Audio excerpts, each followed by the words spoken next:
The knock on Pa Chibuzo's gate was not normal. It wasn't the polite knock of a visitor. It was the violent, angry banging of someone who came with unfinished business. Bam, bam, bam! Before anyone could ask, the gate flew open. Mazi walked in.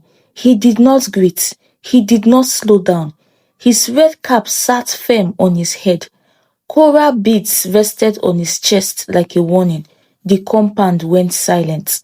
In the backyard, a pistol froze mid-air. Ngozi stopped pounding cocoyam.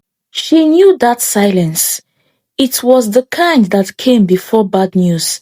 Then her mother screamed, "Ewo, Mazi Bikonu, please." The pistol slipped from Ngozi's hands and hit the ground.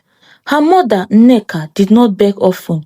For her voice to break meant something terrible had entered their home. Ngozi wiped her hands and stepped forward and froze. Her father, Pa Chibuzo, was on his knees. In front of him sat Mazi Okolie, chief of Umuokwa. Authority dripped from every breath he took. "You borrowed 500,000 naira, Chibuzo," Mazi said calmly. "5 years ago, you have paid nothing."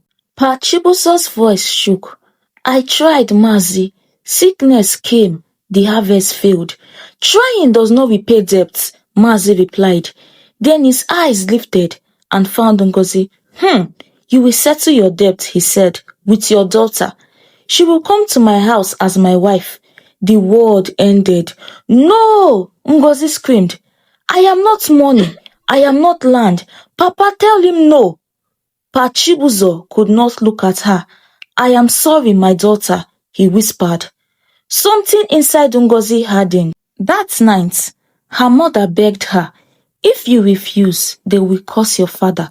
They will take the land. They will destroy us. So you destroy me instead," Ngozi said quietly. Ngozi finally went to Mazi's house.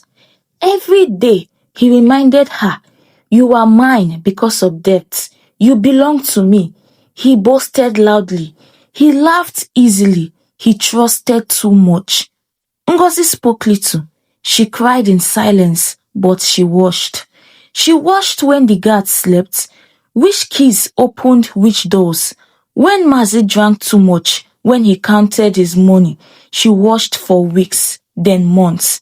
She learned the house the way a hunter learns the forest, quietly, carefully.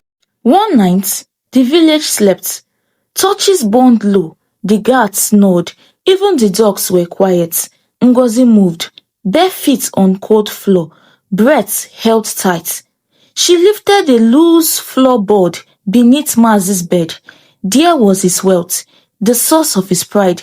Her hands trembled. She took only what was needed, nothing more. Nothing missing enough to raise alarm. She put everything back.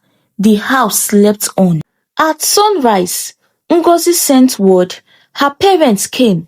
The elders came. Villagers followed, whispering. Mazi sat proudly in his obi. "You see," he boasted, "debt has made this girl mine." Ngozi stepped forward slowly. She placed a wrapped bundle at his feet. "Count it," she said. Mazi frowned. He opened it. His smile disappeared. 500,000 naira exact. The compound fell into silence. Mazi looked up sharply. "Where did you get this money?"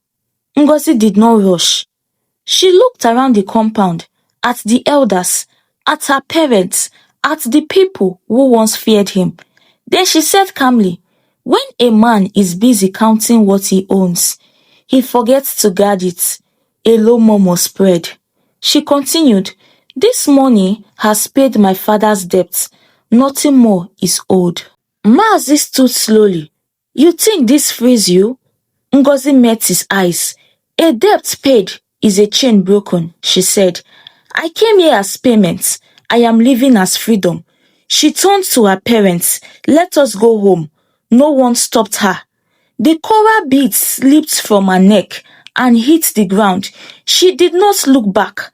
Behind her, Mazi Okolie stood still, a man with money but no power.